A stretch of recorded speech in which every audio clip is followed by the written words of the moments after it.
I am going to ruin wrestling. John Cena wants to ruin wrestling for everyone. For everyone.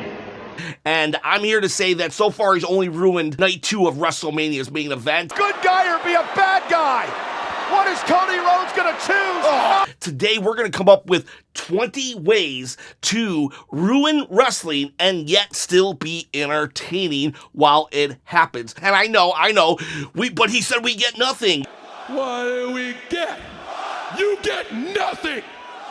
I think you have Stockholm Syndrome. And Stockholm Syndrome is generally defined as the occurrence where hostages form emotional attachments to their captors. Like, you are literally making excuses and thinking it's awesome that we're getting boring main events that are going to turn away new fans. I stole that from Sante Zap. He said, that's Stockholm Syndrome, people, and I think you're right. Let's not make excuses for that horrible debacle of the main event, but let's not just complain either. We're going to fix it. John Cena wants to ruin wrestling, so we got to let him ruin it, but at the same time, it has to be TV that's worth coming back to. I got this idea actually from John Cena himself. If you look at this picture right here, that is John Cena ruining wrestling. Typically, Triple H points to either new signees or champions, new champions, and it's a moment. So here John Cena is ruining a tradition of wrestling by turning his back, being disrespectful, and yet still be entertaining because he does it. He actually goes through with it, but he does it in a way that is disrespectful and you can get angry at him, while at the same time enjoying him as a heel. Make sense? The first one is he will not give Cody Rhodes a rematch. There's going to be a lot of Cody fans out there who are like, oh, he needs to have his rematch. But John Cena's like, nope. Back of the line. Here's the thing. There's still going to be a large section of the universe that's like, well, cool, because I kind of like that. Good. Back of the line, Cody. The other shoe is about to drop that after he says Cody doesn't get a rematch, and neither does Roman. This is the respect you show me, and no! And then it's like, what? Yeah. For somehow, some way, they finagle it where John Cena can say Cody doesn't get a rematch, and neither does Roman Reigns, not while I'm champ. And that will make the entire fan base super mad, because either you're a Cody fan or a Roman fan. For him to deny both, that will just make people livid, and yet that's a good heel thing to do. So that will also mean that Cody and Roman can't get this belt right here. Luckily for you, though, you can. All you got to do is comment below. I'm going to give away this belt at 20,000 subscribers. I got other belts you could pick from as well. But yeah, 20,000 subscribers, I give it away on my quest to quit my day job and produce wrestling content full-time, baby. All you got to do to win is comment below. You got to subscribe to the channel and hit that bell, ding ding ding, notification. A thumbs up would be pretty cool too. Thank you so much in advance for all of that said, and you can win the belt. All right, next up, what if we unified the belts? They became one belt. That's right. What if John Cena wants a complete restart, a hard reset, in that he's like, nope, I'm taking both championships. I'm taking the last piece of tradition in the business home with me, and you guys can figure out how to settle the dust when I'm gone. And then he goes on and beats Jey Uso for the title, and now there's no title. And you're even more desperate because every lineage has to restart, and it's Jey Uso. It's like, come on, John. You didn't need to go and beat Jey Uso. The dude just won the title. That's the point. So now let's talk about him ruining. He was like, I'm not going to give you new music. You don't get new music. That is my voice on that song. I'm not going to change how I dress. I am going to ruin wrestling. You get nothing. Nothing! I actually like that part about him not giving us anything new in regards to music. However, what if we took it a little step further? What if we poked the bear just a little much? What if we just completely got rid of music? We get rid of all the music, but John wants to hear it himself. Okay, fine. Let's have John put in some AirPods. He can walk to the ring listening to his own music, but the crowd hears nothing. And then John Cena, when he takes off his belt and stuff, he can have a good 1 minute of taking his iPods, putting them away, closing them up, going to the ring announcer and threatening him, saying, if you better protect this, if I lose this, I'm going to come after you. That would be such a jerk thing to do. Or what's worse than no music? What if it was John Cena? He reads the phone book. I don't even know if the phone book milk is still a thing, but he reads the back of a shampoo bottle or something, the ingredients of Oreo cookies, and that's what plays as he walks down the aisle. He still has the earbuds though. Still has the earbuds, same scenario, just as the no music. So just having him just saying, it would be so infuriating. Could you imagine if you were the crowd having to listen to that? One more in this realm, and don't worry, I've lumped this as one choice. Instead of those two options, Def Rebel. Def Rebel makes a John Cena song. I know John said you go get nothing new, but I think a Def Rebel song is even worse because everyone hates Def Rebel. That's, if you don't know who Def Rebel is, that's the group that actually produces most of WWE's theme songs and stuff. Every once in a while they do get a banger, but for the most part, it's 9 misses, 1 hit, and they will purposely miss on this one. And in all 3 scenarios, earbuds. John's listening to earbuds. This doesn't have to be every time, but what if John Cena did, he comes out for his promo, but instead of talking, he whispers in the ear of somebody, and they will then say what he said. Therefore, you don't get to hear John Cena actually speak. He whispers everything in the other person's ear, they say it out loud. Or he could text, and then he texts his response, and his text will show up on the Titantron, the big screen. So, like, somebody could be yelling at him, and his response, he texts it, and then boop, it appears. Or you have that AI voice read off what he says. And that would also be pretty aggravating, especially if you're in the live crowd. Oh, here's another one. Let's do 4 weeks of Instagram promos. You know how The Rock was doing his Instagram promos and stuff at WrestleMania 40? Mama Rhodes, The Rock is talking to you. I'm gonna whoop him. Gonna be crying. John Cena does like 4 weeks of that, and so he's not even in the building, and then what they do is they use that as the counter. So if he was at 25, after the 4 weeks, it drops down to 21. So he doesn't even show up, and he counts those as his appearances. Now, what we could do, which would be even cooler, is if we had Adam Pearce come out after the 4 weeks, and he says, I've already went to legal, that doesn't count. So for 4 weeks, we can get super mad at John for using his appearances but not showing up. And then at the end of the 4 weeks, Adam Pearce gets some comeuppance on the heel, because sometimes the heel has to lose. It's ups and downs. And he says, those don't count. Bring the counter back up to 25. And so then it's win-win. We're mad at John, then we're happy that he lost in the end. Plus, we got 4 extra promos out of the whole deal. Okay, so you know how the WrestleMania 42 match was absolutely atrocious?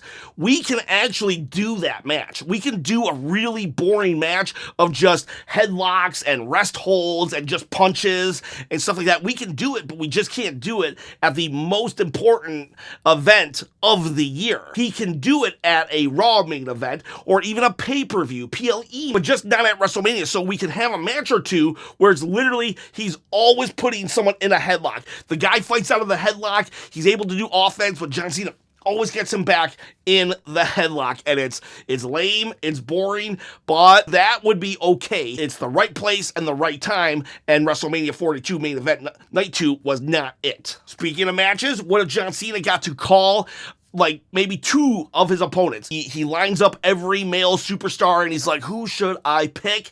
And he's like, week 1, Tozawa. Tozawa! Good stuff! And so he actually has a match with Tozawa because he's going to pick the weakest people on the card. And he's like, and then next week, R-Truth. And that would be cool because R-Truth is, John Cena is R-Truth's childhood hero. He is my childhood hero. I would be, Lay's Cross, watch him every Saturday morning. Even though R-Truth is older. So John Cena picks the weakest people on the card that he can face. He'll dominate Tozawa, but R-Truth it should almost look like R-Truth is gonna beat him. We should have a Cinderella moment where R-Truth almost pulls it off, and who knows, maybe Travis Scott comes back and cheats, and then John Cena is able to beat R-Truth. And these are 2 matches on Raw or something, but yeah, that would be that would be insane. So back in the day, before WrestleMania 24, John Cena fought Randy Orton, and Randy Orton purposely attacked the ref to get himself disqualified.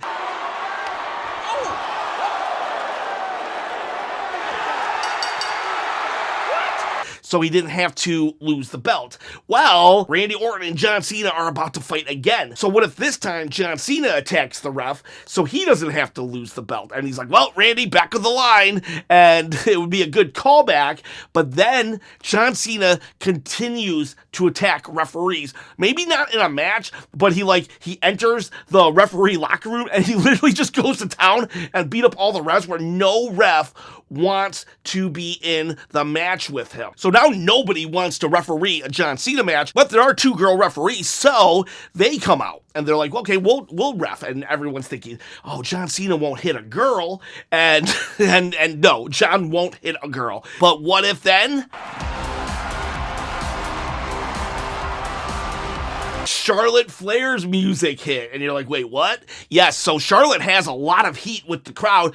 Why not use it? And John Cena brings out Charlotte, says how great she is. So even if people are loving John, they hate Charlotte. So her heat can then go on John Cena, and his belovedness can go on Charlotte, win-win. And then he says, all right, Charlotte, attack those referees. And Charlotte beats up the girl referees. And now nobody wants to referee, and so they have to make a special guest referee, and guess who it's gonna be?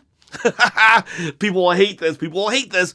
What if, for the remaining of John Cena's storyline, and maybe at match 15 or appearance 15 or something, Rhea Ripley becomes a special guest referee in John Cena matches. And you're like, wait, what? Yeah, no, for real. Because this would then allow a storyline to take place after John Cena leaves. Plus, it takes Rhea Ripley completely out of the women's division while putting her in a main, huge storyline because people pop for Rhea Ripley anyways. So now she becomes referee because John Cena still won't hit a girl and he could even say, I'm only not hitting you because Hollywood would not hire me. That is the only reason why I'm not hitting a girl. So he won't hit a girl, but we have to have a girl ref who can stand up to Charlotte Flair. So now that takes out the Charlotte equation, and now Rhea will be the referee. I know that's kind of weird. We don't have to do this, but I'm trying to think outside the box here and make this entertaining and logical at the same time while destroying wrestling.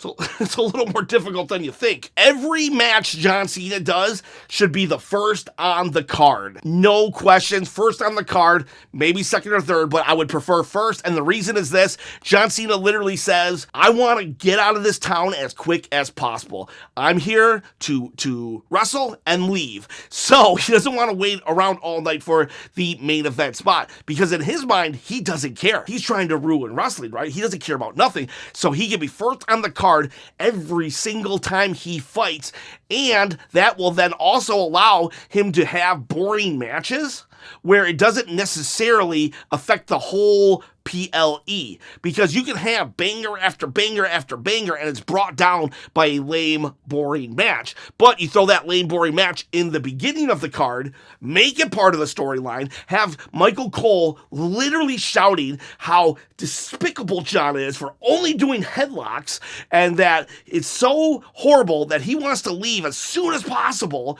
that it would be entertaining, actually, and it would fit. It would be on brand. So every John Cena match should be really, really early in the card. But let's say John Cena does have to stick around. They say, okay, John, did your match, but whether or not it's at the beginning of the card, you have to stick around for the press conference. So John Cena has been really being snarky at the press conference, but it's very entertaining. Tonight, I will field all questions. That seems like a clickbait question. I'm beginning to sense a pattern here. We got to get that entertaining element out of it while still entertaining. So what we're going to do is John Cena just says, I will now only answer yes or no questions. And literally he will just be yes, no. Yes, no. And so you can ask really good questions, but at the same time, without hearing a long, drawn-out response, the questions become almost like invalidated, or you still don't get the full picture. It's like, what do you think of this and why? And he's just like, yes. And the reporters will have to reframe their questions, and even when they get a question out, they still won't get the meat of it. You only have 15 more matches. What are you feeling right now? They can't ask that. All they can really ask is, John, you only have 15 more appearances left. Are you feeling good? And then John leads in and he's like, yes. You see what I'm saying? It would just kill the press conference, and yet it would still be hilarious. This one they'll never do, but it would be amazing. He announces that he's only going to make one appearance in the month of whatever month. We'll say August even. He's like, I will make one TV appearance in August, and it's going to be on Main Event. Main Event, the C show. Main Event, the show that most people don't even know exists. He makes an appearance, but he's doing it on a show that, like, you have to, like, people have to figure out where it is. They don't know where to find it. It's awkward time frame and all these things, but hey, it's still a proper WWE main show. So that would be so funny. So John Cena's about to have a ladder match. For whatever reason, he's having a ladder match. The bell rings, and instantaneous 3 people attack his opponent. They beat him down, they hold him down, while a 4th person sets up the ladder for John, and he just makes his way up the ladder. Cena's at the top of the ladder! Cena for the championship! And wins. Literally wins this ladder match in about 2 minutes while his opponent is getting beat down. Because ladder matches are a no DQ match, so this is all legal. and who are the 4 people? You could actually do the Dark State from NXT. He just hires them, and then he just gives them a bunch of money. Like, here's 1,000, here's 1,000, here's 1,000. Or we could have John Cena build his own little faction of jobbers. Apollo Crews, Grayson Waller, Austin Theory, even though he buried him a while ago and lost him at WrestleMania. You know, just people on the undercard that's doing nothing. Could you imagine this ladder match? Like, it's 5 minutes and John does nothing. He just does nothing but pay people. Speaking of Austin Theory, we could have John Cena come out one week and he's like, you think I buried people? John Cena buries talent. I bury mediocrity. He brings out everybody from Alex Riley to Zack Ryder to even Austin Theory. People that people have said has been buried in the past, Wade Barrett and the Nexus, and he goes off on them. You guys were lazy. You did this. You did that. That's why you don't have jobs at WWE. That's why you're an announcer. That's why you work for me now, Austin Theory, because you guys suck. And he goes off the reasons why they suck. Whether they're true or not, he just explains why he buried them in the past. Him and Travis Scott win the tag team titles. Everybody hates Travis Scott. And I actually hate that Travis Scott was at WrestleMania and The Rock wasn't, but that's a whole other video. In fact, I did that video yesterday. But let's have Travis Scott come and John Cena and him win the tag team titles. That's it. That will definitely not make people happy. What if Vickie Guerrero became John Cena's manager? Excuse me! Oh, no. Excuse me. Whenever John wants to talk, he points to Vickie. She says, excuse me, and then he speaks. That's literally her job, just to yell, excuse me. One of his appearances, because right now he has 26, but, it's a ticking time bomb. One of his appearances, he literally walks into the ring, holds up the championship, and he walks out. And then they follow him out, and he drives away.